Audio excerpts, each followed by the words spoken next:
ചില ഉമ്മമാർ മക്കൾക്ക് വേണ്ടി ജീവിക്കാൻ. പല സഹോദരിമാരും സഹോദരങ്ങളും വന്നിട്ട് ചോദിക്കും, മകന്റെ കല്യാണം ശരിയാകാൻ ഉസ്താദേ അർ-റഹ്മാൻ സൂറത്ത് ഓതാൻ കൊടുക്കുക. ഉസ്താദേ കുറെ നാളായിട്ട് ഓതുന്നുണ്ട് ഉസ്താദേ, ഒന്നും ആയില്ല. നാദാത്ത നടക്കാത്ത എന്തുകൊണ്ടാ? മകൻ ഓതുന്നില്ല, അവന് നിസ്കാരവും ഇല്ല, അവന് ഓതലും ഇല്ല. അവനിങ്ങനെ കണ്ടും കഞ്ചാവും ഒക്കെ ആയിട്ട് ഇങ്ങനെ നടക്കാൻ. ഉമ്മ കാര്യമായിട്ട് ഓതുക, ഉമ്മക്ക് രണ്ടാം കെട്ട് വരും. അള്ളാഹു മുളക്കാക്കട്ടെ. അടുത്ത ആലോചന ഉമ്മാക്ക് വരും. കാരണം അർ-റഹ്മാൻ ഓതിക്കൊണ്ടിരിക്കുകയാണ്. മകനോ അവന് നിസ്കാരവും ഇല്ല, ഈ ഓതലും ഇല്ല. അങ്ങനെ ആകാൻ പാടില്ല. മക്കൾ 5 വഖത്ത് നമസ്കാരം നിർവഹിക്കണം. അവരോതട്ടെ അർ-റഹ്മാൻ സൂറത്ത് എല്ലാ ദിവസവും, അവരോതട്ടെ സൂറത്തുൽ വാഖിയ.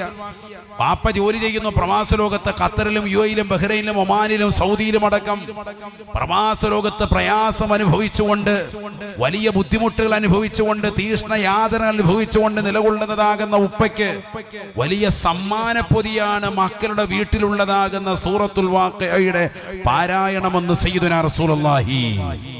ആ ഉപ്പയുടെ ജോലിയിൽ ബർക്കത്തുണ്ടാകും. അതിന്റെ അർത്ഥം വാപ്പ ഓതണ്ടെന്നല്ല, വാപ്പ ഓതിയാൽ ഖൈറാണ്. മക്കൾ ഓതുമ്പോൾ അതിലും ഖൈർ തന്നെയാണ്. മക്കൾ ഓതണം. വീട്ടിൽ ഭാര്യയും മക്കളുമൊക്കെ ഭർത്താവിന്റെ ജോലിക്ക് വലിയ സഹായകമായിട്ട് വീട്ടിൽ ഖുർആൻ പാരായണം ഉണ്ടാവണം. നമ്മുടെ വീട്ടിൽ ഇതൊക്കെ നഷ്ടപ്പെട്ടു പോയി. നബിയുനാ റസൂലുള്ളാഹി സ്വല്ലല്ലാഹു അലൈഹി വസല്ലം തങ്ങൾ പറയുകയാണ്, ലാ തഖൂമുസ്സാഅ ഇല്ലാ അലാ ശിറാരിൽ ഖൽഖ്. സൃഷ്ടികൾ വെച്ച് ഏറ്റവും മോശപ്പെട്ടതാകുന്ന സമൂഹത്തിന്റെ മേലല്ലാതെ ഈ ലോകം അവസാനിക്കില്ല എന്ന് നബിയുനാ റസൂലുള്ളാഹി. ലാ തഖൂമുസ്സാഅ അലാ അഹദിൻ യഖൂലു അല്ലാഹ് അല്ലാഹ് അല്ലാഹ് അല്ലാഹ് എന്ന് പറയുന്ന ഒരാളെങ്കിലും ഈ ഭൂമുഖത്തുണ്ടാകവേ ഈ ലോകം അവസാനിക്കില്ല എന്നും ഹബീബുനാ റസൂലുള്ളാഹി. അഥവാ അവസാന കാലഘട്ടം കടന്നു വരുമ്പോ അല്ലാഹു അക്ബർ അല്ലാഹു അക്ബർ എന്ന് പറയുന്നതായ ആളുകൾ കുറവാണ്. അല്ലാഹുവിനെ സ്മരിക്കുന്നതായ ആളുകൾ കുറവാണ്. വീടിന്റെ അകത്തലങ്ങളിൽ ഖുർആൻ പാരായണം ചെയ്യുന്നവർ കുറവാണ്. അല്ലാഹുവെ ഓർക്കുന്നവർ കുറവാണ്. വീട്ടിലിപ്പോ പെണ്ണുങ്ങളൊക്കെ ഇങ്ങനെ പ്രായമുള്ള ഉമ്മമാരുള്ളത് കൊണ്ടാണ് ബാക്കിയുള്ളവരെ പടച്ചവനെ എടുത്ത് കൊടയാത്തത്. കാരണം എന്താ? അവര് നിസ്കാരവും മറ്റു കാര്യങ്ങളൊക്കെ ചെയ്ത് എപ്പോഴും നിക്കറും ചൊല്ലിക്കൊണ്ടിരിക്കുക. ബാക്കി ഇപ്പുറത്ത് 24 മണിക്കൂറും സിനിമാ പാട്ട്, 24 മണിക്കൂറും ഡാൻസ്, കൂത്ത്, അത് തന്നെ പരിപാടി, വേറെ ഒന്നുമില്ല. എഴുന്നേക്ക് ഇങ്ങനെ പാട്ടും കൂത്തുകെട്ട് നടക്കുക ദുനിയാവിന്റെ പിറകെ.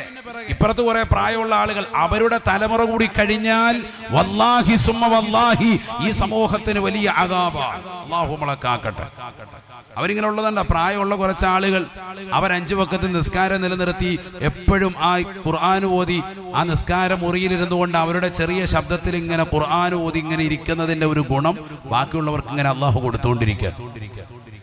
ഇല്ലെങ്കിൽ വീട്ടിലൊരു മുത്തഅല്ലിം ഓതാൻ പോയതിന്റെ ഗുണം കൊണ്ട് ബാക്കിയുള്ളവർക്ക് അല്ലാഹു റിസ്ക് കൊടുക്കാൻ. അങ്ങനെയാണ്. വീട്ടിൽ ഒരാൾ ഓതാൻ പോകുന്നുണ്ടെങ്കിൽ അദ്ദേഹത്തിന്റെ ബറക്കത്ത് കൊണ്ട് വീട്ടിലുള്ളവർക്ക് റിസ്ക് നൽകും. ഹദീസുണ്ട്, എത്രയോ സംഭവം. അല്ലാഹു മനസ്സിലാക്കാൻ തൗഫീഖ് തരട്ടെ. മുത്തഅല്ലിമിന്റെ മഹത്വം അത്രമേൽ വലുതാണ്. നമ്മളോർക്ക് ആ മുത്തഅല്ലിം പോയതുകൊണ്ട് അവനും കൂടി ഇവിടെ ഉണ്ടായിരുന്നെങ്കിൽ എന്തെങ്കിലും ചെലവിന് കിട്ടിയേനേന്ന്. ഒരിക്കലുമല്ല. ആ മുത്തഅല്ലിം ഓതാൻ പോയത് കൊണ്ടാണ് ബാക്കിയുള്ളവർക്ക് കൂടി വീട്ടിൽ മനോഹരമായി അന്നം അല്ലാഹു നൽകുന്നത്. ആ മുത്തഅല്ലിമിന്റെ ബർക്കത്ത് കൊണ്ടാണ്. അല്ലാഹു മനസ്സിലാക്കാൻ തൗഫീഖ് തരട്ടെ. ഓരോ വീട്ടിലും ഒരു മുത്തഅല്ലിം ഉണ്ടാകണം. ഒരു ഹാഫിള്, ഒരു ആലിം, ഒരു മനോഹരമാകുന്ന രീതിയിൽ ജീവിതത്തെ സംവിധാനിക്കുന്ന ഒരു കച്ചവടക്കാരൻ, അതോടൊപ്പം തന്നെ നല്ലൊരു എഞ്ചിനീയർ, നല്ലൊരു ഡോക്ടർ, അങ്ങനെ എല്ലാം കൂടി ചേർന്ന ഡോക്ടറും അതുപോലെ തന്നെ ഡോക്ടറേറ്റ് എടുത്ത ഒരു വ്യക്തിയും ഹാഫിളും ആലിമും കച്ചവടക്കാരും ഒക്കെ കൂടിച്ചേർന്ന ഒരു കുടുംബമായി നമ്മുടെ കുടുംബാന്തരീക്ഷം മാറണം. ഈ ഹാഫിളും ആലിമും ഒക്കെ കുടുംബത്തിന്റെ ആത്മീയ മേഖലകളെ നിയന്ത്രിക്കട്ടെ. അവരുടെ വീടുകൾ എല്ലാവർക്കും ബേസിക്കായിട്ട് ആത്മീയമായ അറിവ് കൊടുക്കട്ടെ. ഇപ്പൊ മദ്രസയുടെ വിഷയത്തിലൊക്കെ വലിയ കോലാഹലങ്ങൾ നടന്നുകൊണ്ടിരിക്കാൻ, വലിയ ചർച്ചകൾ ആ വിഷയവുമായി ബന്ധപ്പെട്ടുകൊണ്ട് നടന്നുകൊണ്ടിരിക്കാൻ. സമസ്തയുടെ സമുന്നതരായ ആലിമീങ്ങൾ ഇപ്പോൾ ഇന്നത്തെ ദിവസവുമൊക്കെ നിങ്ങൾ എല്ലാവരും പത്രമാധ്യമങ്ങളിലൂടെ വായിച്ചിട്ടുണ്ടാവും. സ്കൂളിന്റെ വിദ്യാഭ്യാസത്തിന്റെ സമയം ക്രമീകരിക്കണം. രാവിലെയും വൈകിട്ടും 15 മിനിറ്റ് വെച്ച് കൂട്ടുന്നതിന് ഉപരി വൈകുന്നേര സമയത്ത് ഒരു അരമണിക്കൂർ നിങ്ങൾ കറക്റ്റ് ചെയ്ത് തൽക്കാലം അങ്ങനെ കൊണ്ടുപോവുക. അത് വേണമെന്ന് നിർബന്ധ ബുദ്ധിയാണെങ്കിൽ അങ്ങനെ ചെയ്യാം. യഥാർത്ഥത്തിൽ പ്രഭാതം മുതൽ പ്രദോഷം വരെ ഈ ഭൗതികമായ വിദ്യാഭ്യാസം കൊടുത്തിട്ടും മക്കളിൽ എത്ര പേർക്ക് ആത്മീയതയുണ്ടാവുന്നുണ്ട്, എത്ര ആളുകൾ നന്നാവുന്നുണ്ട്, മനുഷ്യത്വപരമായ ജീവിതം കണക്കാക്കുന്ന മക്കൾ എത്ര പേരുണ്ട്? എത്ര ക്ലാസ്സാണ് രാവിലെ 8 മണിക്ക് 9 മണിക്ക് തുടങ്ങുന്ന ഈ ക്ലാസ് 4 മണി വരെ നിലനിർത്തിയിട്ട് മക്കളിൽ എത്ര പേർക്ക് ലഹരി ഒഴിവായിട്ടുണ്ട്? ഈ വിദ്യാഭ്യാസം കൊണ്ടൊക്കെ എന്താണ് അർത്ഥമാക്കുന്നത്? രാവിലെ ഈ ബാഗും കുടയും തൂക്കിയിട്ട് പോകും, കുറെ അക്ഷരത്തിൻ്റെതാകുന്ന താളുകൾ പഠിക്കുന്നതല്ലാതെ നല്ല രീതിയിലൊരു വിദ്യാഭ്യാസത്തിന്റെ കരിക്കുലം യഥാർത്ഥത്തിൽ നൽകുന്നുണ്ടോ എന്നുള്ളത് ശരിക്കും ചിന്തിക്കേണ്ടിയിരിക്കുന്നു. കാരണം ഒരു ഭാഷ പോലും പഠിക്കുന്നില്ല കൃത്യമായി. 10ാം ക്ലാസ്സും +2 വരെ പഠിച്ചവനോട് ഇംഗ്ലീഷ് 10 വാക്കി വെച്ചാൽ വാതുറന്നിരിക്കുകയുള്ളൂ, സംസാരിക്കാൻ അറിയില്ല. ഹിന്ദി ഭാഷ അറിയിച്ചാൽ അതും അറിയില്ല. എല്ലാം പഠിച്ചിട്ടുണ്ട്, കുറച്ച് അവിടുന്ന് ഇവിടുന്ന് ഒക്കെ എടുത്ത് പഠിക്കണം. എന്തൊക്കെയോ രാവിലെ മുതൽ വൈകുന്നേരം വരെ ഇത് പഠിക്കാൻ. ഇതെല്ലാം പഠിച്ചിറങ്ങിയിട്ടും സ്വന്തം ഗുരുനാഥനെ ലോക്ക് ചെയ്തിട്ട് അദ്ദേഹത്തിന് ഹെഡ് മാസ്റ്റർ റൂമിലിട്ടുകൊണ്ട് സിന്ദാബാദ് വിളിക്കുന്നതായ തെരുവ് ഗുണ്ടകളെ പോലെ പെരുമാറുന്ന മക്കളായി നമ്മുടെ മക്കൾ മാറുക. എന്താണ് ഈ മക്കൾ വിദ്യാഭ്യാസം കൊണ്ട് അർത്ഥമാക്കുന്നത്? വെളിയിലേക്ക് ഇറങ്ങിയിട്ട് സ്വന്തം കൂടെ പഠിക്കുന്നതാകുന്ന കൂട്ടുകാരന്റെ തലയിലേക്ക് വലിയതാകുന്ന ചുറ്റി കൊണ്ട് അല്ലെങ്കിൽ വടി കൊണ്ട് അടിച്ചിട്ട് അവനെ കൊലപ്പെടുത്തുക. കണ്ടില്ലേ നമ്മള് മാനന്തവാടിയിൽ വലിയ വിഷയമുണ്ടായ കേസുണ്ടായത് അറിഞ്ഞില്ലേ? അതുമായി ബന്ധപ്പെട്ടുകൊണ്ടുണ്ടായ വിഷയങ്ങൾ നമ്മളൊക്കെ മനസ്സിലാക്കിയില്ലേ? എത്രയോ കുട്ടികൾ ഈ രീതിയിൽ തന്നെ ആഭാസങ്ങൾക്കായി നിലകൊള്ളുന്നു. ലഹരി കുടിച്ചുകൊണ്ട് നൃത്തമാടുകയാണ്, പരസ്പരം അങ്ങോട്ടും ഇങ്ങോട്ടും പൊടി വിതറിയും വാരിവരച്ചും ഡിസ്കോ ബ്രേക്കുകൾ കളിച്ചുകൊണ്ടും സ്വന്തം ടീച്ചർമാരെ പോലും പ്രണയിച്ചുകൊണ്ടും നിലകൊള്ളുന്നതായ മക്കൾ എന്ത് വിദ്യാഭ്യാസമാണ് പ്രഭാതം മുതൽ പ്രദോഷം വരെ ഇങ്ങനെ അടയിരുന്നിട്ട് കിട്ടിയത് എന്നാണ് എനിക്ക് ചോദിക്കാനുള്ളത്. മനസ്സിലാക്കണം. എന്നാൽ ഈ കുട്ടികൾ 1 മണിക്കൂർ മദ്രസയിൽ പഠിച്ചിറങ്ങിയപ്പോൾ അവർക്ക് കിട്ടിയ ആത്മീയ മേഖല വളരെ വലുതാണ്.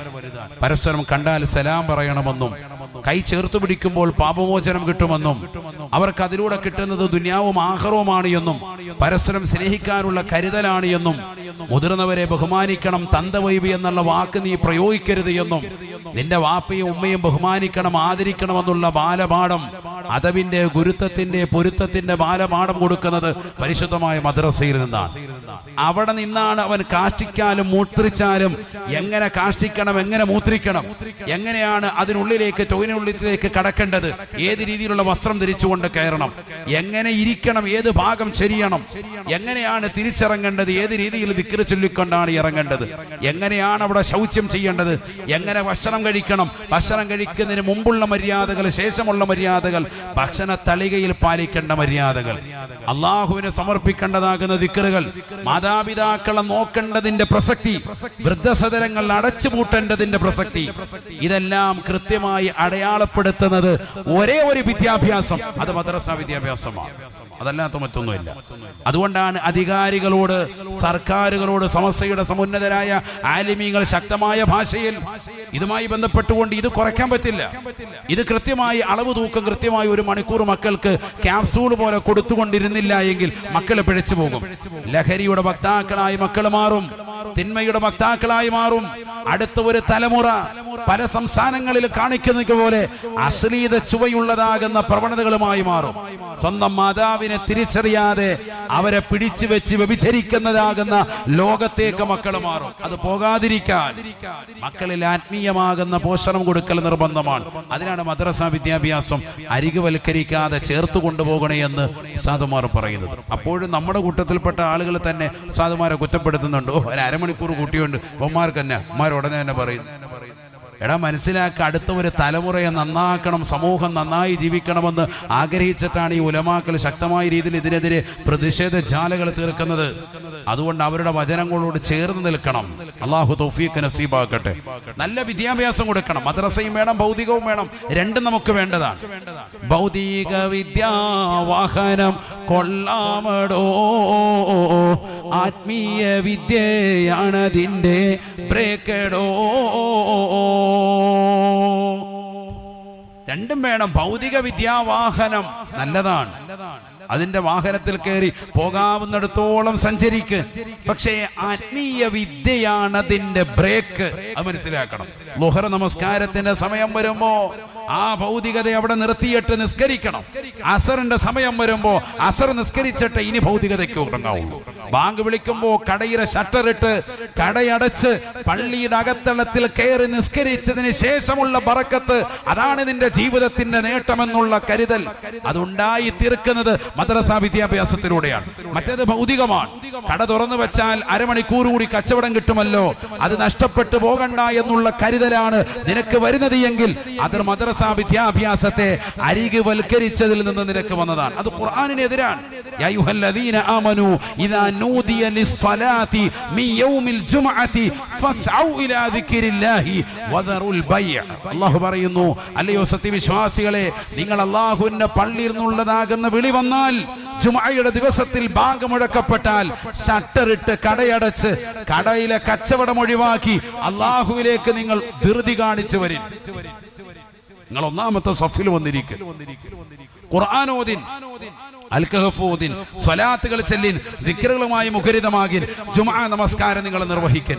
ഫൈദാ ഖളൈതുമുസ്സലാഹ ഫന്തശിറൂ ഫിൽ അർദ്. നിസ്കാരം കഴിഞ്ഞാൽ നിങ്ങൾ പുറത്തിറങ്ങിക്കോ, എന്നിട്ട് കച്ചവടം ചെയ്തോ. നിസ്കാരം കഴിഞ്ഞാൽ എന്ന് പറഞ്ഞാൽ ആ നിസ്കാരത്തിന്റെ ഔറാദുകളും വെറുതുകളും ദുആകളും ഒക്കെ കഴിഞ്ഞ് പൂർത്തീകരിച്ചു കഴിഞ്ഞാൽ പിന്നെ നീ അവിടെ കിടന്ന് വെറുതെ നിൽക്കണ്ട. പിന്നെ നീ കച്ചവടക്കാരനാണെങ്കിൽ കട പോയി തുറന്ന് നല്ലതുപോലെ കച്ചവടം ചെയ്യൻ. വബ്തഗൂ ഫളലൻ മിനല്ലാഹ്. അള്ളാഹുവിന്റെ പൊരുത്തവും ഔദാര്യവും നീ വാങ്ങിയെടുക്ക്. നിന്റെ കച്ചവടത്തിൽ ബറക്കത്തുണ്ടാവും. ഇത് ഇസ്ലാമികമായ മാനമാണ്, ഇത് ഇസ്ലാമികമായ ശൈലിയാണ്. ഇത് പഠിപ്പിക്കുന്ന തലമാണ് മദ്രസ. അതുകൊണ്ട് മക്കൾക്ക് മദ്രസ വിദ്യാഭ്യാസം അരികുവൽക്കരിക്കരുത്, കൃത്യമായി മദ്രസയിൽ വിടണം. നബി സല്ലല്ലാഹു അലൈഹി വസല്ലമ തങ്ങൾ പറയുകയാണ്, അലാ അദുല്ലുക്കും, വിഷമവും സങ്കടവും പറയാൻ വന്നിട്ടുള്ള സ്വഹാബിമാരോട് ആദരവായ റസൂലുള്ളാഹി സ്വല്ലല്ലാഹു അലൈഹി വസല്ലമ തങ്ങൾ പറയുകയാണ്, നിങ്ങൾക്ക് ഞാൻ അറിയിച്ചു നൽകട്ടെയോ സ്വഹാബാ, ഒരു നല്ല മനോഹരമാകുന്ന ഒരമൽ. ഇൻ അഖദതും അദ്റക്തും മൻ സബഖകും. അമൽ കൊണ്ട് നിങ്ങളെക്കാൾ മുൻകടന്നതായ ആളുകൾക്ക് മുന്നിലൂടെ സഞ്ചരിക്കാൻ ഉപയുക്തമാകുന്ന ഒരു അമൽ ഞാൻ പഠിപ്പിച്ചു തരാം, നിങ്ങളത് മുറുകെ പിടിക്കണേ. ഏതാണ് എന്ന് ചോദിച്ചപ്പോൾ കൊടുത്ത മറുപടി, എല്ലാ ഫർദ് നമസ്കാരങ്ങൾക്ക് ശേഷവും 33 പ്രാവശ്യം സുബ്ഹാനല്ലാഹും അൽഹംദുലില്ലാഹും അല്ലാഹു അക്ബറും ചൊല്ലലാണ് എന്ന് ഹബീബ് മുഹമ്മദ് മുസ്തഫ. പണക്കാരായ ആളുകൾ പവിത്രമായ മക്കത്തുൽ മുക്കറമയിലെത്തി ഹജ്ജ് ചെയ്ത് ഉംറ ചെയ്ത് നാട്ടിൽ വന്നുകൊണ്ട് എല്ലാവരെയും സദഖ കൊടുത്തുകൊണ്ട് സഹായിക്കുന്നത് കാണുമ്പോ എന്റെ കയ്യിൽ കാശില്ലാത്തത് കൊണ്ടാണ് ഹജ്ജിന് പോകാൻ പറ്റാത്തത്. ഈ വർഷവും എനിക്ക് സാധിച്ചിട്ടില്ല, അടുത്ത വർഷവും എനിക്ക് സാധിക്കുമെന്ന് തോന്നുന്നില്ല. സമ്പത്തില്ലാതെ വിഷമിച്ചു നിൽക്കുന്ന പ്രിയപ്പെട്ട വാപ്പാ, വിഷമിക്കുന്ന ഉമ്മ, വിഷമിക്കേണ്ടതില്ല. റസൂലുള്ള പറയുന്നു, ഹജ്ജ് ചെയ്ത പ്രതിഫലം കിട്ടണോ, ഉംറ ചെയ്ത പ്രതിഫലം കിട്ടണോ, സ്വഹാബത്തിനോടാണ് പറഞ്ഞു കൊടുക്കുന്നത്. അവർക്ക് സുബ്ഹാനല്ലാഹയുടെ മഹത്വം അറിയാത്തവരല്ല, സ്വഹാബത്തിനോടാണ് പറഞ്ഞു കൊടുക്കുന്നത്. അവർക്ക് അൽഹംദുലില്ലാഹയുടെ മഹത്വം അറിയാത്തവരല്ല, റസൂലുള്ളാഹിന്റെ പ്രിയപ്പെട്ട സന്തത സഹചാരികളോടാണ് പറയുന്നത്. അവർക്ക് അല്ലാഹു അക്ബറിന്റെ അർത്ഥതലങ്ങൾ ചിന്തിക്കാൻ അറിയാത്തവരല്ല. അതൊക്കെ ചൊല്ലുകയും ഏറ്റെടുക്കുകയും നല്ലതുപോലെ ചൊല്ലിത്തുരുക്കുകയും ചെയ്യുന്നവരാണ്. പക്ഷെ അവരോട് പറയുന്നത്, ഈ ഉമ്മത്താകുന്ന സാധുക്കളായ നമുക്ക് വേണ്ടിയിട്ടാണ്. മുടങ്ങാതെ ചൊല്ലണേ. എല്ലാ ഫർദ് നമസ്കാരങ്ങൾക്ക് പിന്നിലായി സുബ്ഹാനല്ലാഹും അൽഹംദുലില്ലാഹും അല്ലാഹു അക്ബറും 33 പ്രാവശ്യം ചൊല്ലുന്നവന് ഹജ്ജിന്റെയും ഉംറയുടെയും സദഖയുടെയും പ്രതിഫലം അല്ലാഹു അക്കൗണ്ടിലേക്ക് വരവ് വെക്കുമേ എന്ന് ഹബീബ് മുഹമ്മദ് മുസ്തഫ. ചെറിയ അമലല്ല ഈ പറഞ്ഞത്. ഇന്ന് ഈ ഉമ്മത്തിൽ പല ആളുകളും അതുകൊണ്ട് തന്നെ നിസ്കാരങ്ങൾക്ക് ശേഷം ഈ ദിക്റിനെ എന്താ സംഭവിച്ചെന്നറിയാമല്ല, അവനങ്ങനെ എഴുന്നേറ്റ് ശീലിച്ചു പോയി. 5 മിനിറ്റിന്റെ കേസേ ഉള്ളൂ, 5 മിനിറ്റ്. ആ സുബ്ഹാനല്ലാഹും അൽഹംദുലില്ലാഹും അല്ലാഹു അക്ബർ ദുആവൊക്കെ കഴിയും. ആരോ ഒരാൾ തുടങ്ങി വെച്ചു കൊടുത്തു, ബാക്കിയുള്ളവരൊക്കെ അങ്ങനെ ഒരിക്കലും എഴുന്നേക്കരുത്, അവിടെ ഇരിക്കണം. നമ്മുടെ ഈമാനിനെ നഷ്ടപ്പെടുത്തി കളയുന്നതാണ്. ഹദീസാണ് ഇത്, നബി സല്ലല്ലാഹു അലൈഹി വസല്ലം തങ്ങൾ പഠിപ്പിച്ചതാണ്. ഹജ്ജിന്റെയും ഉംറയുടെയും ഒക്കെ പ്രതിഫലം കിട്ടുന്നത്. ഞാൻ ചോദിക്കട്ടെ, ഇന്നത്തെ ദിവസം 5 വഖ്ത് നമസ്കാരങ്ങൾ നിർവഹിച്ച മുസ്ലിം എത്ര ആളുകൾ ഈ 5 വഖ്ത് നമസ്കാരങ്ങൾക്ക് ശേഷം ഇത് ചൊല്ലിയിട്ടുണ്ട്? കൈ ഉയർത്തണ്ട, നിങ്ങൾ ഓരോരുത്തരും നിങ്ങളുടെ മനസ്സിനോട് ചോദിച്ചാൽ മതി. ഇല്ല എന്നാണ് നിങ്ങളുടെ മനസ്സ് പറയുന്നതെങ്കിൽ നിങ്ങൾ എത്രയോ അകലെയാണ്. നിങ്ങൾ ഈ കൊട്ടപ്പടി വലിയ റാത്തീബും മൗലൂദും അതും ഇതുമൊക്കെ നിങ്ങൾ ചെയ്യുന്നുണ്ട്. അതിനു മുമ്പ് ഇതൊക്കെ ചെയ്യ് സഹോദരങ്ങളെ, ഇതൊക്കെ ചെയ്തവർക്ക് ശേഷമുള്ളതാണ് ബാക്കിയുള്ളത്. അല്ലാഹു തൗഫീഖ് നൽകട്ടെ. ഇന്ന് അഹ്ലുസുന്നയുടെ ആദർശത്തിൽ നമ്മൾ പിറകോട്ട് പോയി. മൗലിദ് കഴിക്കുന്ന വീടുകൾ കുറവാണ്. ഇപ്പൊ വരികയാണ് സഫർ, റബീഉൽ അവ്വൽ മാസമൊക്കെ വരുമ്പോൾ 30 ദിവസവും മൗലിദ് ഓതുന്ന ശീലം വരണം. അല്ലാതെ 1 മുതൽ 12 വരെ പള്ളിയിൽ ഓതി നമ്മുടെ വീട്ടിലില്ല, അങ്ങനെയല്ല. 30 ദിവസവും എല്ലാ വീടുകളിലും മൗലിദ് ഓതണം. മങ്കൂസ് മൗലിദ് എന്ന് പറഞ്ഞാൽ തന്നെ ചുരുക്കപ്പെട്ട മൗലിദ് എന്നാണ്. പൂർണ്ണമായി ഓതണം. ഇനി അത് ചുരുക്കണ്ട. ആ 5 ഹിക്കായത്തും പൂർണ്ണമായി ഓതണം. അതിനൊക്കെ ഒരു അരമണിക്കൂർ സമയം എടുക്കുള്ളൂ. ഓതാൻ അറിയാവുന്ന, ഖുർആൻ ഓതാൻ അറിയാവുന്ന ആളുകളാണ് നമ്മൾ. അറബി നല്ലതുപോലെ വായിക്കാൻ അറിയാവുന്നവരാണ്. നല്ല റാഹത്തായിട്ട് വീട്ടിൽ പാരായണം ചെയ്യണം. അതിനെ ആളെ കൊണ്ടുവന്ന് ചെല്ലാൻ പറ്റുന്നില്ല എങ്കിൽ നമ്മൾ തന്നെ ചെല്ലിക്കോ. അതിനുള്ള സാമ്പത്തികം ഇല്ലാത്ത ആളുകൾ സ്വന്തമായി ചെല്ലിക്കോ, റാഹത്തല്ലേ. ഇതൊക്കെ ഇന്ന് സമൂഹത്തിൽ നിന്ന് എടുത്തുപോയിരിക്കുകയാണ്. എല്ലാ നന്മകളും സുന്നികളുടെ വീടുകളിൽ നിന്ന് എടുത്തുപോയി. ഇപ്പൊ കഴിഞ്ഞ റബീഉൽ അവ്വലിൽ എത്ര വീടുകളിലാണ് മൗലിദ് പാരായണം ചെയ്തത്. നമ്മുടെയൊക്കെ വീട്ടിൽ നമ്മൾ ഇരുന്നിട്ട് സ്വന്തമായി നിയ്യത്ത് വെച്ച്, അള്ളാഹു ഇതിന്റെ പൊരുത്തവും ഒക്കെ എനിക്ക് കിട്ടണം, റസൂലുള്ളാഹിന്റെ മദദ് എനിക്കുണ്ടാവണം, അവിടുത്തെ തിരുനോട്ടം എനിക്കുണ്ടാവണം, അവിടുത്തെ മദ്ഹ് ഇൻഷാ അല്ലാഹ് ഞാൻ ചെല്ലുകയാണെന്നുള്ള നിയ്യത്തിന് ആരുടെയും പ്രേരണയില്ലാതെ സ്വന്തമായി വീട്ടിലിരുന്നു കൊണ്ട് മദ്ഹ് ഓതിയവർ എത്ര പേരുണ്ട്. ഇമാം ബുസീരി റളിയല്ലാഹു അൻഹു ബുർദ മനോഹരമായി പൂർണ്ണമായ 160 ഈരടികൾ ചൊല്ലിത്തീർത്തതാകുന്ന വീടിന്റെ അകത്തളങ്ങൾ എത്ര പേരുണ്ട്. ഇതൊന്നും നമ്മൾ ചൊല്ലുന്നില്ല. നബിക്കുള്ള മൗലിദ് വീട്ടിലും ഓതേണ്ടതാ, അതിനാൽ മുസീബത്തൊക്കെയും നീങ്ങുന്നതാ. നബിക്കുള്ള മൗലിദ് വീട്ടിലും ഓതേണ്ടതാ, അതിനാൽ മുസീബത്തൊക്കെയും നീങ്ങുന്നതാ. കള്ളന്റെ ശല്യം തന്നെയും ഒതുങ്ങുന്നതാ, ദാരിദ്ര്യവും നീങ്ങുന്നതായി കാണുന്നതാ. കള്ളന്റെ ശല്യം തന്നെയും ഒതുങ്ങുന്നതാ, ദാരിദ്ര്യവും നീങ്ങുന്നതായി കാണുന്നതാ. ഹറുക്കും ഇവയൊക്കെയും കാക്കുന്നതാ, കണ്ണേറ് ഹസദ് നീങ്ങുവാൻ ഉതകുന്നതാ. ആദരവായ റസൂലുള്ളാഹി സ്വല്ലല്ലാഹു അലൈഹി വസല്ലമ തങ്ങളുടെ മദ്ഹ് കീർത്തനങ്ങൾ കൊണ്ട് ഒരു വീടിന്റെ അകത്തളം പരിശുദ്ധമാക്കിയാൽ ആ വീട്ടിൽ കള്ളൻ കയറുകയില്ല. കാവലാണ്. ഒന്ന് ചെയ്തു നോക്ക്. അല്ലാഹു തൗഫീഖ് നൽകട്ടെ. അപ്പൊ ഈ പരിസരങ്ങളിലൊക്കെ ഈ അടുത്ത് എത്രയോ മോഷണങ്ങളാണ് നടന്നത്. പത്രമാധ്യമങ്ങളിലൂടെ നമ്മൾ വായിക്കുകയാണ്. എല്ലാ കളവിനെ തൊട്ടും അല്ലാഹു സുബ്ഹാനഹു വ തആല സംരക്ഷണം നൽകും. കുറുവ സംഘത്തെ തൊട്ടൊക്കെ അല്ലാഹു സംരക്ഷണം നൽകും.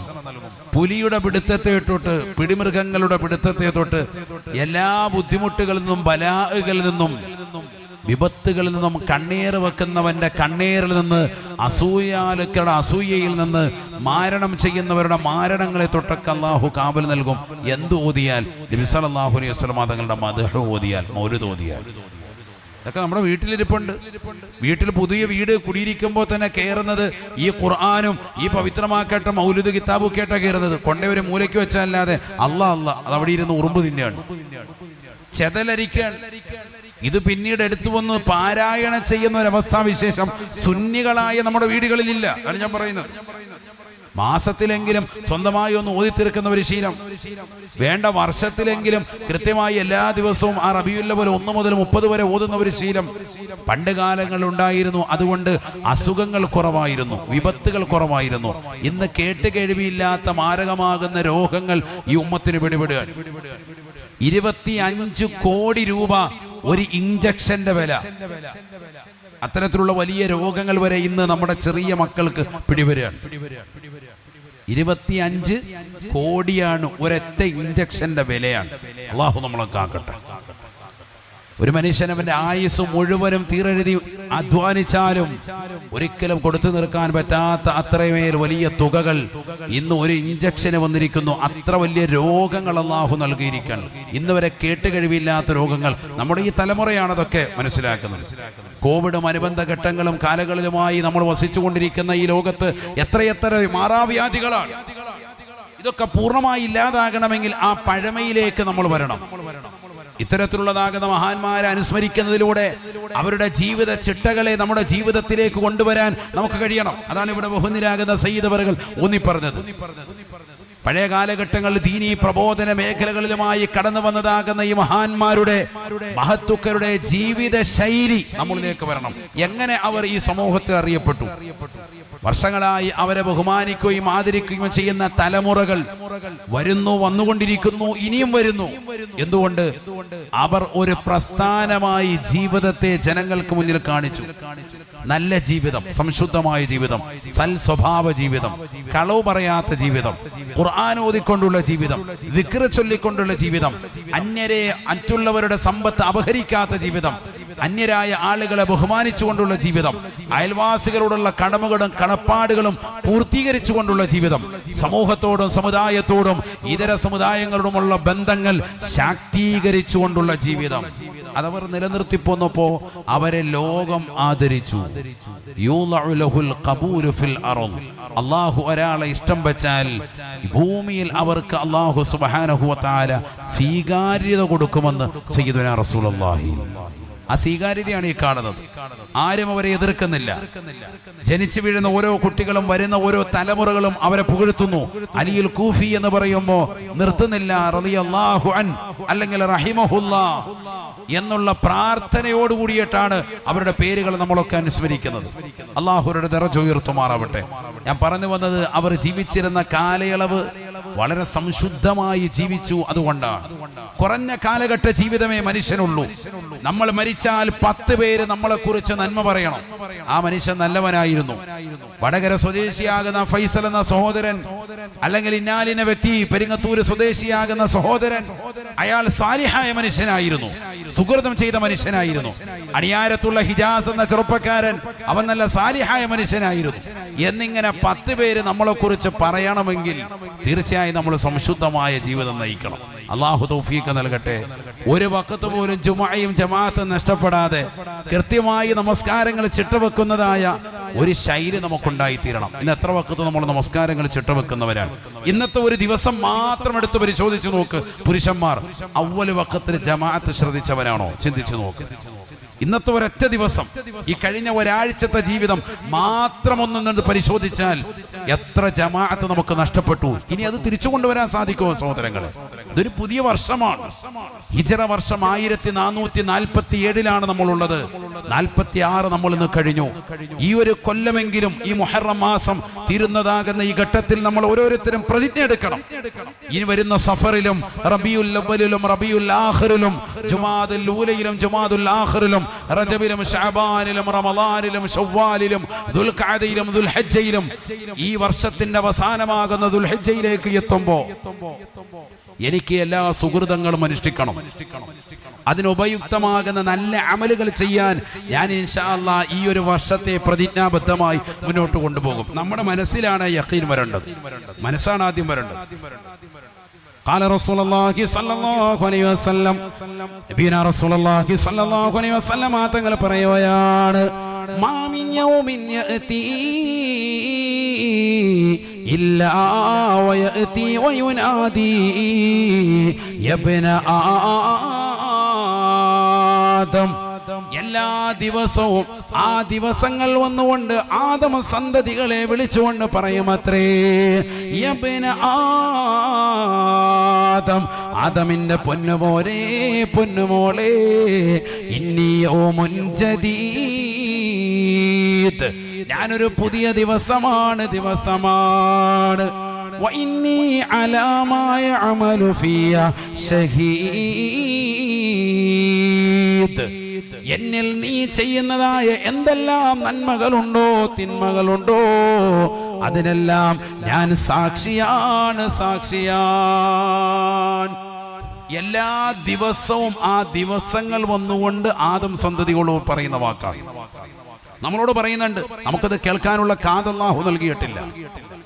മാമിൻ യൗമിൻ ഇല്ലാ വയഅതി വയുനാദി. ദിവസങ്ങളെല്ലാം എല്ലാ ദിവസവും വന്നുകൊണ്ട് ആദമ സന്തതികളോട് പറയുമത്രേ, യബ്ന ആദം, ആദമിന്റെ പൊന്നുമോനെ, ഇന്നി യൗമുൻ ജദീദ്, ഞാനിതാ ഒരു പുതിയ ദിവസമാണ്. വഇന്നി അലാ മാ യഅമലു ഫിയ ഷഹീദ്, നീ എന്നിൽ ചെയ്യുന്നതായ എല്ലാ നന്മകൾക്കും തിന്മകൾക്കും ഞാൻ സാക്ഷിയാണ്, സാക്ഷിയാണ്. വഇന്നി ഇദാ ഗറബതി ശംസു ലം അർജി ഇലൈക്കും ഇലാ യൗമിൽ ഖിയാമ. ഈ ദിവസത്തിൻ്റെതാകുന്ന രാത്രിയോടുകൂടി, ദിവസമാകുന്ന ഞാൻ അസ്തമിക്കുന്നതോടുകൂടി ഇനി അടുത്ത ഒരു പ്രഭാതമാണ് നിന്നിലേക്ക് കടന്നു വരിക. അതുകൊണ്ട് തന്നെ എന്നെ ഈ അസ്തമയത്തോടുകൂടി ഇനി ഒരിക്കലും ഞാൻ നിന്നിലേക്ക് മടങ്ങി വരില്ല എന്നുള്ള ചിന്ത നിന്റെ മനസ്സിലുണ്ടാവണേ, ഉണ്ടാവണേ. ഓരോ ദിവസവും പ്രത്യേകം പ്രത്യേകം വന്നുകൊണ്ട്, ഓരോ ആദം സന്തതികളുടെ ചാരത്ത് വന്നുകൊണ്ട് ഈ വാക്യം പറയുമേ എന്ന് നബിയുനാ റസൂലുള്ളാഹി. കാരണം ഓരോ ദിവസങ്ങളും നമുക്ക് വേണ്ടപ്പെട്ടതാണ്, പ്രധാനമാണ്. ഓരോ വർഷവും, ഓരോ ദിവസവും, ഓരോ മാസവും, ഓരോ സെക്കൻഡുകളും നമുക്ക് വേണ്ടതാണ്, വേണ്ടതാണ്. ഈ വർഷം പോയാൽ ഇനി ഒരു വർഷം നമുക്കേകുമോ? ചിന്തിക്കണേ മനുഷ്യ. ഈ ഒരു മാസം നഷ്ടപ്പെട്ടാൽ ഇതുപോലെ ഒരു മാസം നമുക്കിനി ജീവിതത്തിൽ കടന്നു വരുമോ, കടന്നു വരുമോ? ഇന്നിതാ തുടങ്ങിയിരിക്കുന്ന ഒരു ദിവസം, ഇന്നത്തെ മഗ്‌രിബ് മുതൽ തുടങ്ങിയതാകുന്ന ദിവസം, നാളത്തെ മഗ്‌രിബോടുകൂടി ഈ ദിവസം അവസാനിക്കുകയാണ്. ഇനി ജീവിതത്തിൽ ഒരിക്കലും ഈ ദിവസം നമുക്ക് കടന്നു വരില്ല, കടന്നു വരില്ല. അതാണ് അല്ലാഹുവിന്റെ റസൂൽ വെളിപ്പെടുത്തുന്നത്. ദിവസങ്ങൾ വന്നുകൊണ്ട് നമ്മളോട് പറയുകയാണ്, യബ്ന ആദം, പൊന്നുമോനെ, പൊന്നുമോളെ, ശ്രദ്ധിക്കണേ, ശ്രദ്ധിക്കണേ. വഇന്നി ഇദാ ഗറബതി ശംസു ലം അർജി ഇലൈക്കും ഇലാ യൗമിൽ ഖിയാമ. ദിവസമാകുന്ന ഞാൻ നിനക്ക് അസ്തമിച്ചു കഴിഞ്ഞാൽ, ഇല്ലാതായി കഴിഞ്ഞാൽ ഇനി നിന്നിലേക്ക് ഞാൻ മടങ്ങി വരില്ല, മടങ്ങി വരില്ല. അതുകൊണ്ട് വെറുതെ കളയല്ലേ, അമല് കൊണ്ട് മുഖരിതമാക്കണേ എന്നിലെന്ന് ദിവസമെന്ന് വിളിച്ചു പറയുന്നുണ്ട് എന്ന് ഹബീബുനാ റസൂലുള്ളാഹി. നമ്മളിത് ശ്രദ്ധിക്കുന്നില്ല. നമ്മളിങ്ങനെ കളിച്ചും രസിച്ചും ഇങ്ങനെ ഓരോ ദിവസത്തെ ഇങ്ങനെ വിടുകയാണ്. ഒരു ദിവസം ഇങ്ങനെ കഴിയുമെന്ന് നോക്കിയിരിക്കാം. ദിവസങ്ങൾ കഴിയാൻ വേണ്ടി മൊബൈൽ എടുത്തു വെച്ചിട്ട് അതിലേക്ക് നോക്കിയിരിക്കാം. പാട്ട് കേട്ടുകൊണ്ടിരിക്കുന്നു. നാളെ സ്കൂൾ അവധിയാണ്. അപ്പോൾ ഇപ്പോഴേ തന്നെ ഏതെങ്കിലും ഒരു സിനിമ ടെലഗ്രാമിൽ നോക്കിയിട്ട് ഡൗൺലോഡ് ചെയ്ത് റാഹത്തായിട്ട് സെറ്റ് ചെയ്ത് വെച്ചിരിക്കുക. കുറച്ച് നേരം രാത്രി ഹയാത്താക്കണം, വാത് കഴിഞ്ഞിട്ട് 3 മണി വരെ. പിന്നെ കിടന്ന് ഉറങ്ങണം സുബഹില്ലാതെ റാഹത്തായിട്ട് 4 മണിക്ക് വരെ. ഇതാണ് നമ്മുടെ അവസ്ഥ. പുതിയ പുതിയ സിനിമകൾ ഇങ്ങനെ OTT പ്ലാറ്റ്ഫോമിൽ വരുന്നതൊക്കെ ഇരുന്ന് കണ്ടുകൊണ്ടിരിക്കുന്നു. നാളത്തെ പകല് മുഴുവൻ ആ നിലയിലായി. നല്ല മഴയാണ്, ഉമ്മ മകളെ വിളിക്കില്ല. കാരണം എഴുന്നേറ്റ് വെറുതെ വന്നിരുന്നാൽ ഇവിടെ വന്ന് TV വെച്ചോണ്ടിരിക്കും. അവിടെ റൂമിലാണെങ്കിൽ ഒരു കുഴപ്പമില്ല, ലാപ്ടോപ്പിലെങ്കിലും അങ്ങനെ അവിടെ ഇരുന്നോട്ട്.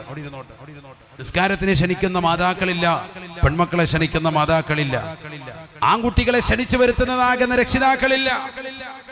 ഭൂരിപക്ഷം ചെറുപ്പക്കാരും സഹോദര സഹോദരിമാരും ലഹരിയുടെ അടിമകളായി മാറി. തിരുവനന്തപുരം ജില്ലയിലെ ആറ്റിങ്ങലിൽ ഈ കഴിഞ്ഞ ആഴ്ചയാണ് വലിയതാകുന്ന ഒരു ലഹരി വേട്ടയുണ്ടായത്. 1.5 കിലോയുടെ MDMA ലഹരി കണ്ടുപിടിക്കപ്പെട്ടു. എക്സൈസ് ഉദ്യോഗസ്ഥർ തിരുവനന്തപുരം ജില്ലക്കാർ തന്നെയാണ്. കല്ലമ്പല സ്വദേശികളെയാണ് പിടിച്ചത്. അവിടെയുള്ളതാകുന്ന സ്കൂളിന്റെ പരിസരങ്ങളിൽ കൊണ്ടുവന്ന് വിറ്റ് +1 +2 അടക്കമുള്ളതാകുന്ന പഠിക്കുന്നതാകുന്ന വിദ്യാർത്ഥികളുടെ കൈവശം ഇത് കൊടുത്തിട്ട് അവരെയൊക്കെ നാളെയുടെ ലോകത്തിൽ ലഹരിയുടെ വക്താക്കളാക്കി മാറ്റി തീർക്കാൻ 1.5 കിലോയുടെ MDMA വേട്ട. 1.5 കിലോ എന്നൊക്കെ പറഞ്ഞ എന്താ ദിവസം ഒന്നും ഇല്ലല്ലോ. 5 കോടി രൂപയാണ് അതിന് മൂല്യം. അത് വിറ്റാൽ കിട്ടുന്ന പൈസ എത്രയാണ്? 5 കോടിയാണ്. കോടിക്കണക്കിന് രൂപയുടേതാകുന്ന ലഹരിയാണ് നമ്മുടെ ഈ കൊച്ചു കേരളത്തിൽ. ഇത്രയേറെ ശ്രദ്ധ സർക്കാരിന്റെ ഭാഗത്ത് നിന്ന്, ഗവൺമെന്റിന്റെ ഭാഗത്തു നിന്ന് ഉണ്ടായിട്ട് പോലും നമ്മുടെ മക്കൾക്കിടയിൽ വിറ്റഴിക്കപ്പെടുന്നു. അല്ലാഹു കാക്കുമാറാവട്ടെ. ആരോട് പറയാൻ, ആരോ ഉപദേശിക്കാൻ? ഇതൊക്കെ കേട്ടിട്ടും നമ്മുടെ മക്കളൊക്കെ അതിനടിമപ്പെടാൻ സ്വന്തമായ ഒരു തീരുമാനം ഈ വിഷയത്തിൽ മക്കളെ കൈക്കൊള്ളാതെ ആരും നന്നാവൂല. അവനവൻ സ്വന്തം തീരുമാനിക്കണം. ഇതിലൂടെ എൻ്റെ ജീവിതം താറുമാറാകും, എന്റെ ബുദ്ധിക്ക് വിഘാതമാകും, എന്റെ ബുദ്ധിക്ക് തടസ്സം വരും, എന്റെ ശരീരത്തിന്റെ അവയവങ്ങളെ കൂച്ചുവിലങ്ങടപ്പെടും, ആരോഗ്യപരമായി ഞാൻ ക്ഷീണിക്കും, ക്ഷയിക്കും, എന്റെ ഓർമ്മശക്തി നശിക്കും, എന്റെ ഇബാദത്തുകൾക്ക് കോട്ടം വരും. സർവോപരി എന്റെ ജഗന്നിയന്താവായ പരിപാലകനാകുന്ന അള്ളാഹുവിന്റെ പൊരുത്തം എനിക്ക് കിട്ടാതെ വരും, എനിക്ക് എന്റെ ആഖിറം നഷ്ടപ്പെടും. ഈ ഒരു ചിന്ത ആൺകുട്ടികളുടെയും പെൺകുട്ടികളുടെയും മനോമകരത്തിൽ സ്വന്തമായി ഉടലെടുക്കാതെ ഇതിനെതിരെ ആരൊക്കെ കൊടി ഉയർത്തിക്കൊണ്ട് ശബ്ദിച്ചിട്ടും ഒരു കാര്യമില്ല. അവരവർ സ്വന്തം വരണം. ഡി അഡിക്ഷൻ സെന്ററിൽ കൊണ്ടുപോകണമെങ്കിൽ സ്വന്തമായിട്ട് അവർ വരണം. അല്ലെങ്കിൽ 2 ദിവസം കഴിയുമ്പോൾ അവൻ അവിടുന്ന് ചാടും. എവിടെ നിന്നും ചാടിപ്പോകാനുള്ള മനസ്ഥിതി വരും. അവനവൻ സ്വന്തം നന്നായെങ്കിൽ മാത്രമേ രക്ഷപ്പെടുകയുള്ളൂ. അങ്ങനെ ഒരു നന്നാവാൻ വേണ്ടി ഒരു മനസ്സ് നമുക്കുണ്ടാവണം. ഇപ്പൊ സിഗരറ്റ് വലിക്കുന്ന ആളുകൾ, അജയരെ നിർത്ത്, നിങ്ങളുടെ മക്കള് പേരക്കുട്ടികളൊക്കെ അത് കണ്ടിട്ട് അവരും തുടങ്ങും. സാറേ ടെൻഷൻ കൊണ്ടോ സാർ? ടെൻഷൻ അടിച്ചാൽ ഈ സാധനം വലിച്ചു കഴിഞ്ഞാൽ ടെൻഷൻ മാറുമെന്ന് ലോകത്ത് ഏത് മനുഷ്യൻ പറഞ്ഞു? ഒരാളും പറഞ്ഞിട്ടില്ല. ഇത് വലിച്ചിട്ട് ഇത് കിട്ടാതാകുമ്പോൾ ടെൻഷനേ ഉള്ളൂ. അള്ളാഹു നമ്മളെ കാക്കട്ടെ. പിന്നെ വിറക്കുകയാണ്. അള്ളാഹു നമ്മളെ നന്നാക്കി തരുമാറാവട്ടെ. വളരെയേറെ ശ്രദ്ധിക്കേണ്ട വിഷയമാണ്. ഒരുപാട് ആളുകൾ ഇതുമായി ബന്ധപ്പെട്ടുകൊണ്ട് നിലകൊള്ളുന്നവരുണ്ട്. വളരെ ശ്രദ്ധിക്കണം. എന്നിട്ട് ഇതൊന്നും ഇല്ലാതെ രാത്രി മുഴുവൻ ഉറക്കമൊഴിച്ച് സിനിമയും കണ്ട് സുബൈക്ക് ശേഷം അങ്ങനെ കിടന്ന് ഉറങ്ങാണ്. സുബൈ കഴിഞ്ഞ് ഉറങ്ങിയാൽ തന്നെ ഈമാൻ നഷ്ടപ്പെട്ടു. ഒരു ബറക്കത്തും ഉണ്ടാവൂല. ജീവിതത്തിൽ ബറക്കത്തില്ലാത്തതായി നമ്മുടെ ഉമ്മത്ത് മാറാൻ കാരണം സുബൈ കഴിഞ്ഞിട്ടുള്ള ഉറക്കമാണ്. ബറക്കത്ത് കെട്ടവനായിരിക്കണമെങ്കിലേ സുബഹിക്ക് ശേഷമുറങ്ങ് പരമസുഖത്തിലേ. ബറക്കത്ത് കെട്ടവനായിരിക്കണമെങ്കിലേ സുബഹിക്ക് ശേഷമുറങ്ങ് പരമസുഖത്തിലേ. ഒരാളുടെ ജീവിതത്തിൽ ബറക്കത്ത് വേണ്ട എന്നാണ് ലക്ഷ്യമെങ്കിൽ അയാൾ സുബൈ കഴിഞ്ഞ് ഉറങ്ങിക്കോട്ടെ എന്ന് അല്ലാഹു നമ്മളെ കാക്കട്ടെ. ആരെങ്കിലും അങ്ങനെ ചിന്തിക്കോ? ഇപ്പൊ ഈ കൂട്ടത്തിൽ ബറക്കത്ത് വേണ്ടാത്ത ആരാണെന്ന് ചോദിച്ചാൽ ആരെങ്കിലും കൈ ഉയർത്തോ? എല്ലാവർക്കും ഉദ്ദേശം എന്താ? ജീവിതത്തിൽ ബറക്കത്ത് വേണമെന്നാണ്. ബറക്കത്ത് നഷ്ടപ്പെട്ടു പോകുന്ന ഒരു പ്രവണതയാണ് സുബഹിക്ക് ശേഷമുള്ള ഉറക്കം. ശരിക്കും മനസ്സിലായിക്കോ?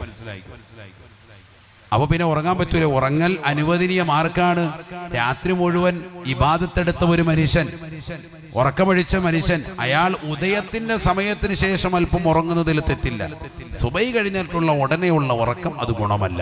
സുബൈ കഴിഞ്ഞ് ഉദയം വരെ എന്ത് വേണം? ദിക്റിലും ഔറാദിലുമായി കഴിഞ്ഞു കൂടണം. അവൻ എന്ത് കിട്ടും? നമ്മൾ ആദ്യം പറഞ്ഞു, ഉംറയുടെ നേട്ടം കിട്ടും. അല്ലാഹു തൗഫീഖ് നൽകട്ടെ. ഉദയം വരെ ഒരിക്കലും ഉറങ്ങാൻ പാടില്ല. ഉറങ്ങുന്നവനെ ഉറപ്പിച്ചോ, എത്ര വിദ്യാഭ്യാസം ഉണ്ടായിട്ടും കാര്യമില്ല. നമ്മുടെയൊക്കെ പരിസരത്ത് അതാണ് ഇപ്പൊ സംഭവിച്ചുകൊണ്ടിരിക്കുന്നത്. MA കഴിഞ്ഞവനാണ്, MBA കഴിഞ്ഞവനാണ്, എഞ്ചിനീയറിംഗ് കഴിഞ്ഞവനാണ്. ജോലി വല്ലതും ഉണ്ടോ? ജോലിയൊന്നുമില്ല. തേരാപ്പാര നടക്കുക, അങ്ങോട്ടും ഇങ്ങോട്ടും നടക്കും. രാവിലെ എഴുതിയേക്കും പല്ലിയൊക്കെ അങ്ങോട്ടും ഇങ്ങോട്ടും നടക്കും. വൈകിട്ട് വന്ന് എന്തെങ്കിലുമൊക്കെ കഴിച്ചിട്ട് വാപ്പ ഉണ്ടാക്കിയ സംഭവത്തിൽ നിന്ന് പലിശന് ഇവിടെ സീനിൽ കിടക്കും. നല്ല വിദ്യാഭ്യാസമുണ്ട്, പക്ഷെ നല്ലൊരു ജോലിയില്ല. ആൺകുട്ടികൾക്കും പെൺകുട്ടികൾക്കും ഇതേ അവസ്ഥ. എന്താ കാരണം? രാത്രി ഫുള്ള് സിനിമ കണ്ടിട്ട് 3 മണി സമയമാകുമ്പോൾ കടന്നുറങ്ങി. പിന്നെ അവൻ എഴുന്നേൽക്കുന്നത് അതനുസരിച്ചുള്ള സമയം 8 മണി 9 മണി ആകുമ്പോഴാണ് എഴുന്നേൽക്കുന്നത്. സുബഹിയുമില്ല, സുബഹിക്ക് ശേഷമുള്ള ഔറാദുമില്ല, എല്ലാം നഷ്ടപ്പെടുന്നു. അല്ലാഹു നമ്മളെ കാക്കുമാറാവട്ടെ. ആരെങ്കിലും സുബഹി നമസ്കരിച്ചാൽ മൻ സല്ല സുബ്ഹ ഫഹുവ ഫീ ദിമ്മത്തില്ലാഹി ശഫീഉന റസൂലുള്ളാഹി. സുബഹി നമസ്കാരം തന്നെ കൃത്യത വെച്ചാൽ അള്ളാഹുവിന്റെ ഉത്തരവാദിത്തത്തിലാണ്. അള്ളാഹുവിന്റെ കാര്യമൊക്കെ നടപടിയാക്കും. നമുക്കൊക്കെ നിസ്കാരം സുബഹിയിൽ പലപ്പോഴും അലംഭാവം വരുന്നുണ്ട് പല ആളുകൾക്കും. അതുകൊണ്ടാണ് ഇത് വീണ്ടും വീണ്ടും ഉണർത്തുന്നത്. അവര് വക്കത്ത് സുബഹി നമസ്കരിക്കുന്ന വിഷയത്തിൽ അലംഭാവം വന്നോ, റബ്ബിന്റെ ഉത്തരവാദിത്തത്തിൽ നിന്ന് നാം ഒഴിഞ്ഞിരിക്കാൻ. നിനക്ക് ചെലവ് തരൽ പിന്നെ അള്ളാഹുവിന്റെ കാര്യത്തിൽപ്പെട്ടത്. നിന്റെ മക്കളുടെ കാര്യമൊന്നും നോക്കൂല അള്ളാഹു.